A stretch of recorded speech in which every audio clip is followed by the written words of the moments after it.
Hey folks, Dave Neal here, and we have a very interesting video to get into regarding the Blake Lively, Justin Baldoni lawsuits. If you can't win in court, you certainly would want to win in the court of public opinion. And if you can't get the court of public opinion, maybe you want to win by sort of tricking the system. And by that I mean search engine optimization, editing Wikipedia pages to slam content creators. Is this a war?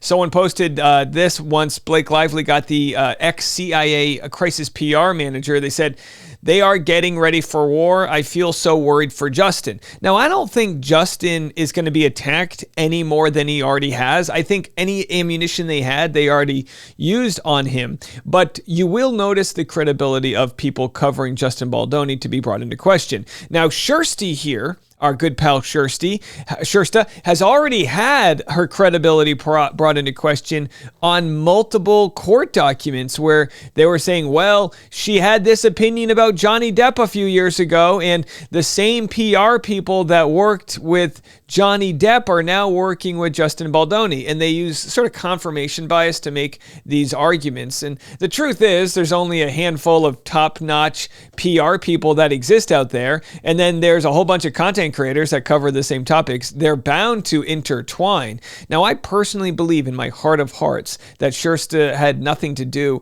with a coordinated smear campaign for Justin Baldoni against Blake Lively. Why do I believe that? Because I'm not part of a smear campaign. I just read the court documents like everybody else and offer my opinion. But with that said, I was part of a recent interview, which we'll get into, where I may be a part of a larger smear. What would that look like? Well, it would really revolve around the economy of content creating and people saying, Dave, you make good money making YouTube videos. You hopped on this case in order to cash in X, Y, and Z, which, by the way, there is a money grab aspect to trending topics. That's why the news has headlines. They want to grab your attention. They want to talk about things that are in the know the day after the Oscars. They want to talk about Luigi and Jussie Smollett and Jennifer Aniston dating Obama, whatever crazy conspiracy is out there, because there is a thirst for that. Now, with that said, you have a duty, I think most people have a duty, if you're going to be fair, to try to bring the truth that you see it to the people, right? And if you suck at it and if people don't like it, they can replace you and decide not to watch your videos. So I always urge people not to click on content because it's fear-based or kind of riling people up to a degree that's not, that's out of the ordinary, because we're trying to like trick your dopamine levels into secreting extra emotion and getting angry and, whatever. No, we're not trying to do that. But is it a war? Now, that's a question we can ask with several different scenarios where people are going, this is getting interesting. I'm going to share with you what Kirsty had to say after she claims that her Wikipedia page, actually it was someone on Substack looked into this, that her Wikipedia page had been changed like multiple dozens of times recently. So we'll get into that, but let's go to Donna Bowling and what she had to say about content creators getting called out. Creators are out there seeing it, where we're getting really taken down, being called horrible names, and something's really switching out there, and we're not really sure what's happening yet. I'm not seeing it on TikTok. I'm slightly seeing it on Instagram, but I'm severely seeing it on Threads, a little bit on Twitter. Yeah. Anyone else? A little bit on Threads. I mean, there are multiple people like telling me get a life. Mm-hmm. And then they're like, you're being a bully. And I'm like, okay. All right, so you'll have haters that exist out there, right? That's gonna happen. Haters gonna hate. Did you know this? Ain'ters gonna ain't. But some of the, there are most people that would leave a negative comment are probably real people, right?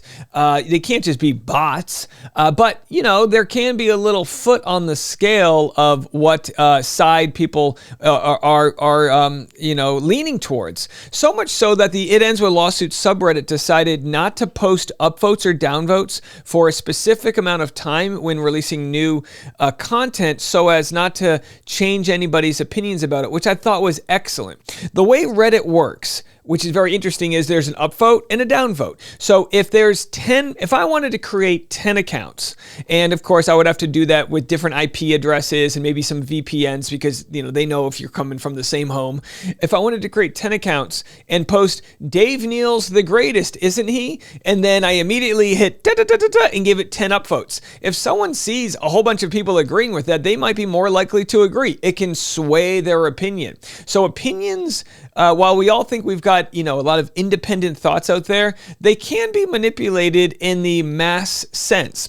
So let's go to Shersta. We're going to share what she had to say. I'm also going to share several other content creators that are showing how the search engine optimization might be playing into what we're seeing happen online. Now, as we saw here, Blake Lively hired former CIA Deputy Chief of Staff in stunning twist amid Justin Baldoni legal battle. Well, he didn't work at the Central Intelligence Agency for nothing. So what does he bring to the table? Well, it could be some you get what you pay for. And if you're hiring ex-CIA, chances are they're going to be doing some tricks. Now, I'm not accusing him of being a part of this Wikipedia page. Shersta has had a lot of attention on her since she came out and showed her video that kind of was one of the sort of like initial videos that really showed receipts of Blake being kind of a pill, as it were. Well, anyway, here's what Shersta has to say about the recent issue with Wikipedia. That happened to me. So 5 days ago, Magnus and I spoke about my Wikipedia page because someone on Substack, his name is DF Lovett, and he did this article about how he thought my Wikipedia page was suspicious. And then he was suspicious that someone on Justin Baldoni's team had created it. He didn't say why he was suspicious of it. I even said in that video 5 days ago that I really liked the Wikipedia page. I had nothing to do with it. Someone sent it to me and I was like, well, this is nice. It really focused on a lot of the positive things that I've done and some of my achievements. So I guess the initial claim is somebody from Baldoni's team might have created her account to elevate her as maybe a respectable person which, by the way, anyone can do. Maybe they made one for me. I haven't checked. I don't want to. But either way, if that account was then altered in the negative, I think that would be pretty glaring. As a journalist today, it's completely different. So I went in to view the history of the Wikipedia page, and it's been edited 50 times since the last 2 months. 50 times someone came in and tried to change my story. Could you imagine if it's just Baldoni's PR people versus Blake's trying to go back and forth? Shersta's the best. No, she isn't. And nothing specific happened since then that they've been commenting on, but they've just been adding things little by little to my page. 5 days ago, though, it was very different. So I don't know if it's been back and forth there. And I don't know, what do I know who created this page? But today, it's really obvious to me that they're using this Wikipedia page to try and smear me. Because now my whole page is only focused on things that can create controversy around me as a journalist and as a person. By the way, I would love to, if someone can go back. I think there's anyway, this is so interesting, right? Because, the first thing to do if you want to change the tides for Blake is to discredit all the journalists. Now, I was interviewed by somebody, I won't say who just yet, for a piece that they're doing. And if you listen to the interview, which I did record, you'll hear the questions are so leading in order to try to get me to admit to being part of, I guess even with the most benefit of the doubt, but the questions were like, well, Dave, are you sure that you didn't fall prey to the Justin narrative because that's what the fans wanted from you? And to be honest, I actually proactively responded before those questions were even asked to talk about audience capture. And by that, I mean, it's very hard online to not give your audience what they want. Now, there'll be people that want me to roast Blake Lively nonstop and be so pro Justin, but then I lose some credibility when I do that. I become just a fan account, and I don't have a stake in the matter. I don't have equity in Wayfair Studios. I don't have stock in Blake either. I just am calling it as I see it. So if I can be as neutral as possible, but also say, Justin's got more credibility here, I can't be smeared and slammed as someone who's just pimping for Justin, right? So anyway, Shersta, you can go check out her full video. Of course, everything she's doing is going viral these days. She's just crushing it right there. 250,000 people almost watch that. Well, here's that same creator on Substack responding with an update. The creator of Shersta's article is now blocked from editing Wikipedia. In my previous Substack post, was Wikipedia manipulated as part of the Blake Lively smear campaign? I charted my suspicions that the Wikipedia article about Shersta, the YouTuber and journalist whose video about Blake Lively has been a cornerstone of the wave of bad press that Lively has received since August, was created by a member of the PR industry with possible connections to Baldoni's crisis PR campaign. While any definite connection between Paul Pashad, the creator of her article, and Baldoni's crisis PR team, namely Melissa Nathan, Jennifer Abel, Jed Wallace, is yet to be confirmed, my digging into the Paul Pashad account was enough to trigger a chain of reactions that has gotten Paul's account blocked indefinitely. Sorry, Paul. And who knows if Paul's a real person? And look, if you are part of Justin Baldoni's crisis PR campaign, it would not be illegal to create a Wikipedia page for a journalist. That doesn't mean you endorse what the journalist said. I understand the optics there, and I understand exactly what Baldoni's crisis PR people would be doing. They would be creating an ecosystem built around those that were slamming Blake Lively. The argument would be, they're not making anything up. Shersta didn't make anything up. She just showed you guys Blake Lively's actions in an interview. So is that crisis negative PR? Yes, but it's not like we're fabricating things. There's no defamation, that's for sure. So we go to Without a Crystal Ball here, our pal Without a Crystal Ball, and she shared this, which was so interesting. She reminded people. She said, Ruby Frank's story is now documented in a 3-part series on Hulu. Kevin Frank is the narrator of the series and seemingly lacks any level of accountability for his role in what happened to his children. So sadly, these were YouTubers who, this is so sad to talk about. They had a tragic, they had abused one of their children. A video of Ruby grabbing her youngest child by the face and viciously pushing her to force her to sit on a chair.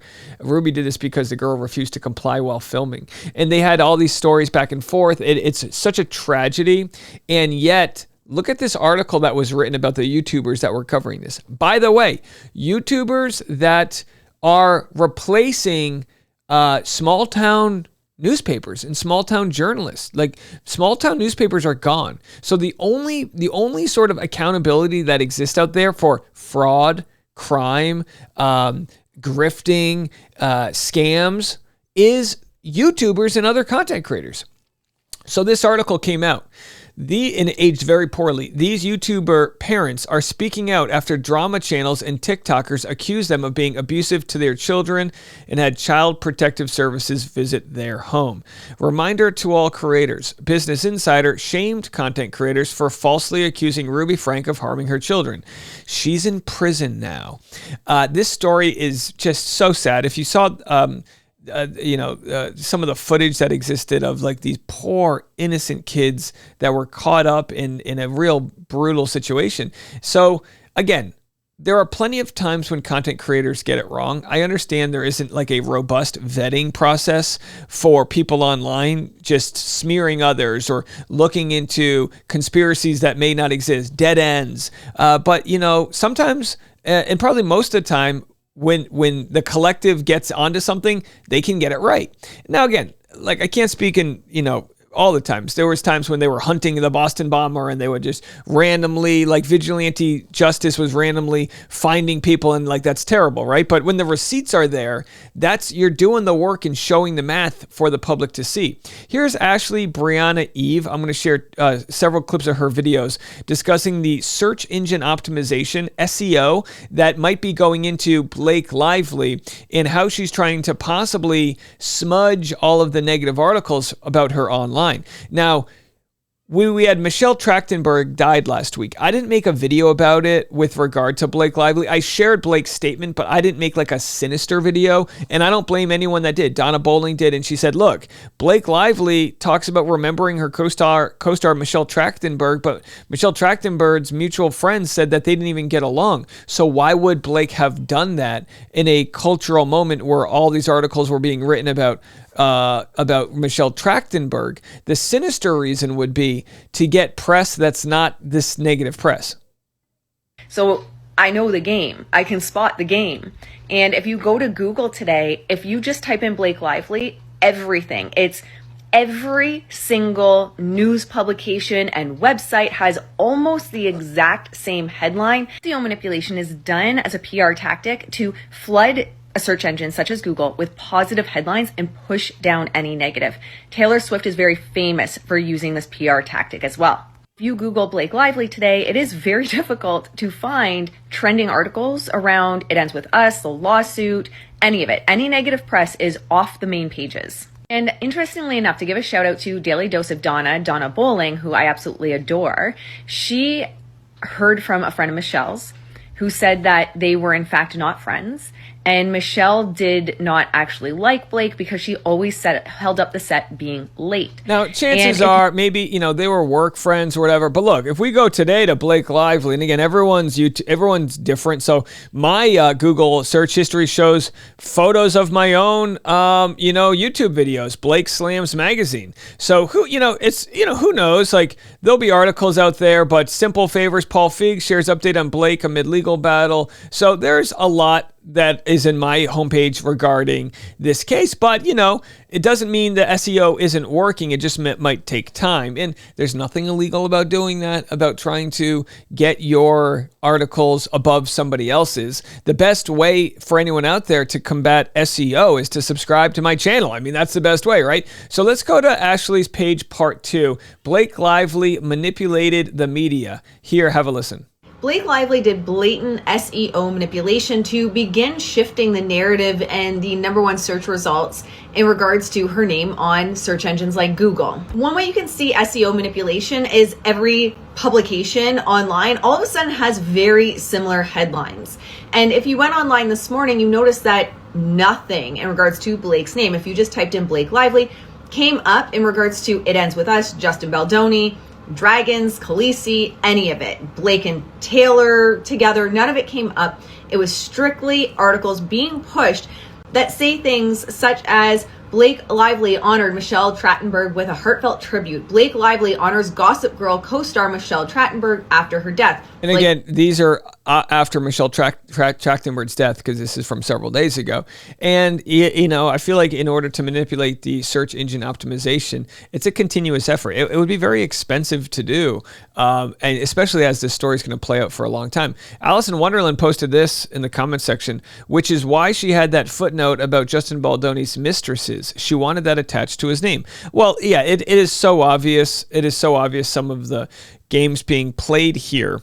And when you know what the games are, again, not trying to sound like a tinfoil hat conspiracy theorist, but when you know what the games are, it's kind of fun. Now, I don't mean this, it's not fun for anyone involved getting smeared, but to call them out before they happen. So before a smear campaign comes out against YouTubers cashing in, because, when I was interviewed, they asked me how much money I make. Now I tell my Patreon audience that like an open book, patreon.com/Dave Neal. But I don't say it publicly just because at this point in my career, it doesn't really help me out much. It just, gives fodder for the haters, when in fact you have every right to earn a livelihood and make your content. I would say if I was making content that was recklessly hurting others, collateral damage, kind of like Perez Hilton in the early 2000s, he's changed his tune like a lot of people have. But if I was doing that type of content, I would say, yeah, you should shame somebody who's making a living completely bashing others. But that's why I do see the responsibility when you do content creation to try to get it right.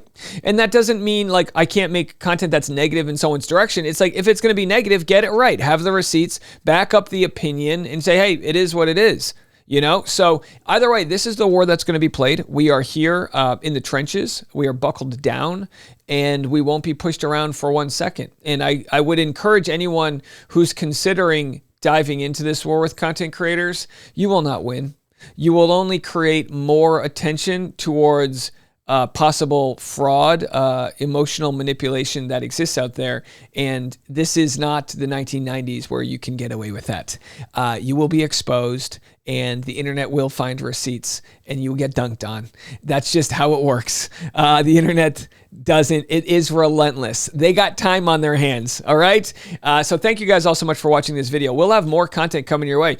On the afternoon rush, we're going to discuss Brendan Sklenar, who was interviewed on the Oscar red carpet about Blake Lively. His response was so damning, and no SEO is going to keep me from covering that story. We'll have it next. Make sure to hit the subscribe button because there is a chance that that the levers stop pushing content like mine, and you're going to need to be alerted when we have new videos. We'll see you in a minute.